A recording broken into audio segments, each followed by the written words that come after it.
Himas rehas na ba? Pinasasampahan ng draft charges ng Office of the Ombudsman si dating COMELEC Commissioner Rowena Guanzon. Kaugnay ito ng umano'y ginawang paglalahad ni Guanzon ng confidential information hinggil sa disqualification case ni Pangulong Ferdinand Marcos Jr. noong 2022 elections.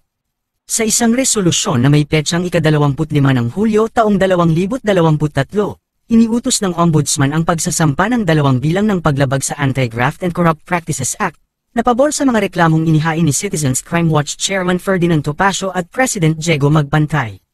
Binanggit sa mga kaso ang pagharap ni Guanzon sa 2 magkahiwalay na interview kung saan tinalakay niya ang disqualification ni Marcos mula sa May 2022 polls na nakabinbin noon sa COMELEC.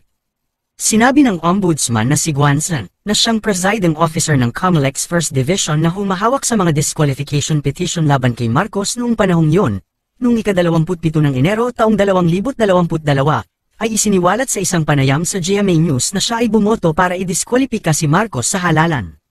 Noong ika-28 ng Enero taong 2022, binanggit ng Ombudsman na ibinunyag ni Guanzon sa Rappler na si Amy Ferrolino, ang kanyang kapwa-komisyoner ng COMELEC noong panahong yun ay ang pinente na namamahala sa pagsulat ng resolusyon ng poll body na labag sa batas.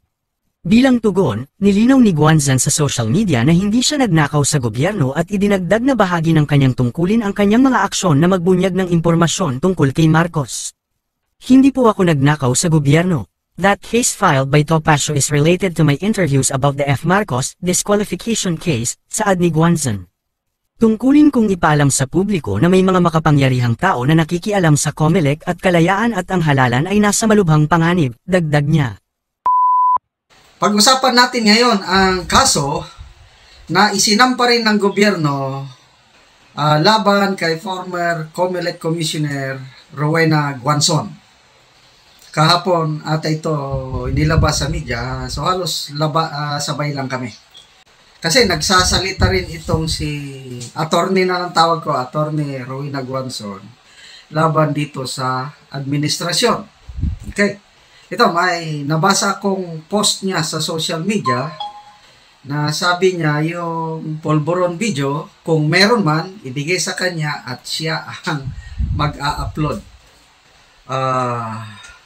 So, mabuti itong si Attorney Guanzon dahil abogada. Okay? Matinik na abogada dahil COMELEC Commissioner. So, ito na po ang nangyayari sa atin ngayon. Yung pwede nilang kasuhan, yung hindi makasuhan, na pinapagurgor ang mga social media accounts. So, silent martial law? I don't know. Question mark lang yan, ha? Silent martial law? Basta, demokrasya tayo. Ako, ang aking stand is karapatan ko talagang magsalita. Kasi yung ikinaso sa akin, ibinis lang nila sa isang video ko na nagpapahayag lang ako ng opinion. Hindi naman ako nagbanggit ng pangalan ng mga general na kasi ang akin is AFP PNP generals convincing PBBM to resign, question mark eh. Nagtatanong lang. So para akong ka Eric and Doc Badoy lang nagtatanong lang kung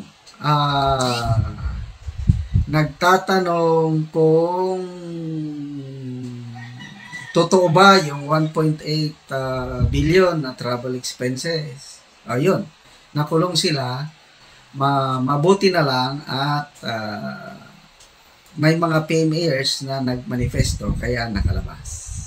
Okay, so yung akin, nagtatanong lang at nagbigay ako ng aking analysis and opinion. Yun na, kinasuhan ako at yun na. Haharapin ko ito due process. At again, bahala na po ng Diyos. Kay Attorney Rowena Guanzon, good luck po Attorney Guanzon. Abogada naman kayo. Mas maganda ang inyong kalagayan kaysa sa akin. Basta sama-sama tayo na magsalita para sa freedom of expression dahil ito po ang pinakamataas daw na karapatan ng isang tao. Umani naman ito ng iba't ibang reaksyon mula sa ating mga netizens. Ayon kay Antonio Roter Realica, magkakasubukan ang galing dito, syempre kay Madam Guanzona ako papanig.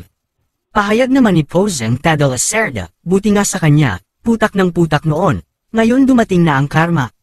At ito naman ang saloobin mula sa ating kababayan na si Lito Anciano, deserved mo yan Guangzon, yan ang ganti ng nilalay mo.